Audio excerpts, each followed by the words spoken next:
വിഷയം ഇന്ന് നിയമസഭയിൽ കൊണ്ടുവന്നു.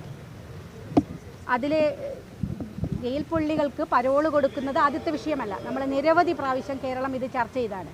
ഇന്ന് കൊണ്ടുവന്നതിൽ ഒരു പ്രധാനപ്പെട്ട കാര്യം, പോലീസുകാരെ ആക്രമിച്ച പ്രതികൾക്ക് 20 വർഷത്തെ തടവ് കോടതി വിധിക്കുകയാണ്. ആ 20 വർഷം ശിക്ഷിച്ച ആളുകളാണ് 1 മാസം കഴിയുന്നതിന് മുന്നേ പരോള് കൊടുത്തിരിക്കുന്നത്. ഇതെങ്ങനെയാണ് ഇത് ചെയ്യാൻ സാധിക്കുന്നത്? 20 വർഷം ശിക്ഷിച്ച ആള് 1 മാസം കഴിയുന്നതിന് മുന്നേ ജയിലിന് പുറത്തിറക്കാനുള്ള സൗകര്യം ചെയ്തു കൊടുക്കുക. അതിൽ 3 പ്രാവശ്യം ആദ്യം ജയിൽ DGP 6 ദിവസം കൊടുത്തു, വീണ്ടും നീട്ടിക്കൊടുത്തു, വീണ്ടും അത് ഗവൺമെന്റ് പിന്നെയും നീട്ടിക്കൊടുക്കുകയാണ്. അങ്ങനെ പ്രതികൾക്ക് മുഴുവൻ സൗകര്യങ്ങൾ. ഇത് ഈ ഒരു കേസിൽ മാത്രം നിരവധി ഇതിങ്ങനെ തുടർന്നുകൊണ്ടേയിരിക്കുകയാണ്. കേരളത്തിൽ ഭരിക്കുന്നത് നിയമമല്ല, രാഷ്ട്രീയ യജമാനന്മാരുടെ കൽപ്പനകൾ ഭരിച്ചുകൊണ്ടിരിക്കുന്ന ഒരു നാടായിട്ട് കേരളം മാറിക്കൊണ്ടിരിക്കുകയാണ്. നമുക്കറിയാം, TP കേസിലെ പ്രതികളെ സംബന്ധിച്ച് നമ്മൾ നിരവധി തവണ ഉന്നയിച്ചതാണ്.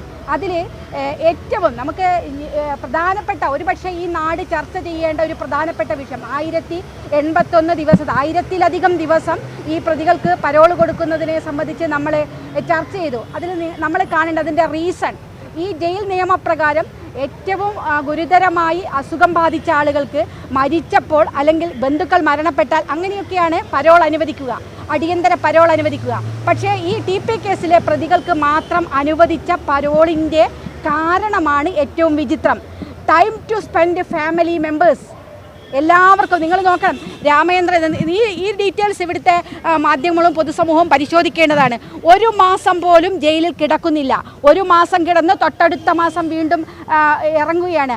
ഒന്ന് ഈ KC രാമചന്ദ്രൻ എന്ന് പറയുന്ന ആളുടെ കണക്ക് മാത്രം പരിശോധിച്ചാൽ നമുക്ക് പറയാം, ഇത് ഗൂഢാലോചന കേസിൽ ശിക്ഷിക്കപ്പെട്ട് ജയിലിൽ കിടക്കുന്ന ആളാണ്.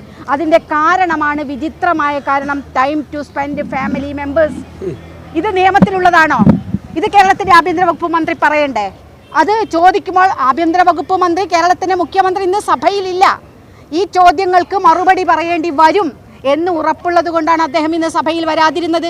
ഇതേത് നിയമത്തിലാണ് എന്നത് ഇവിടുത്തെ നിയമവകുപ്പ് മന്ത്രിയായാലും ഇന്ന് പാർലമെൻ്ററി കാര്യ വകുപ്പ് മന്ത്രിയാണ് മറുപടി പറഞ്ഞത്. അദ്ദേഹം പറയണം ഇത് നിയമപ്രകാരമാണ് കൊടുത്തത് എന്നാണ് അന്ന് അദ്ദേഹം ഇന്ന് സഭയിൽ പറഞ്ഞത്.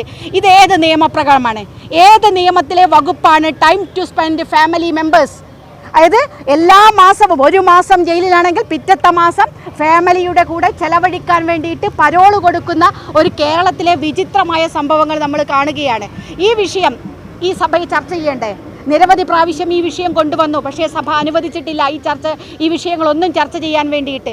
ഇന്ന് വീണ്ടും കൊണ്ടുവന്നു. അവർക്ക് ഭയമാണ്. തീർച്ചയായിട്ടും ഒരുപാട് വിഷയങ്ങൾ, പയ്യന്നൂരിൽ നടക്കുന്ന പാർട്ടി ഗ്രാമമാണ് പയ്യന്നൂർ. അവിടെയാണ് 50 വർഷത്തിലധികം പാർട്ടിക്ക് വേണ്ടി പ്രവർത്തിച്ച കുഞ്ഞികൃഷ്ണൻ എന്ന് പറയുന്ന സഖാവ് ഈ കാര്യങ്ങൾ, പാർട്ടിയിലെ നെറുകേടുകൾ വിളിച്ചു പറയുകയാണ്. അപ്പം അയാളെ കൊല്ലാൻ കൊട്ടേഷൻ കൊടുക്കുന്നുണ്ടാവും. അതിൻ്റെ ഭാഗമായിട്ടാണ് ഈ ക്രിമിനലുകളാണ് ആ പ്രകടനത്തിൽ പങ്കെടുക്കുന്നത്. പരോള് കിട്ടി പുറത്തു വന്ന ക്രിമിനലുകൾ പ്രകടനത്തിൽ പങ്കെടുക്കുകയാണ്. ഒരു പ്രശ്നവുമില്ല.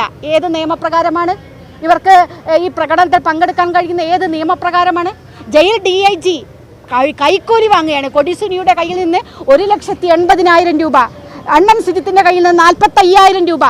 ഇത് വാങ്ങിയത് നമ്മളാരും കൊടുത്ത കണക്കല്ല, കേരളത്തിലെ വിജിലൻസ് കൊടുത്ത കണക്കാണ്, റിപ്പോർട്ടാണ്.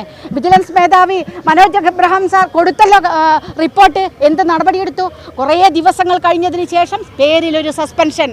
അദ്ദേഹം ഇപ്പോഴും ആ സസ്പെൻഷൻ കഴിഞ്ഞ് വീണ്ടും ഈ DIG ജയിലിൽ തിരിച്ചെത്തും.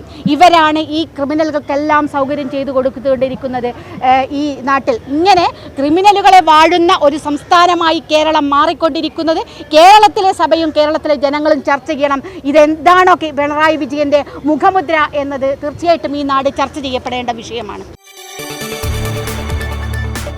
കൂടുതൽ വാർത്തകൾക്ക് News 18 Keralam YouTube channel subscribe ചെയ്യുക.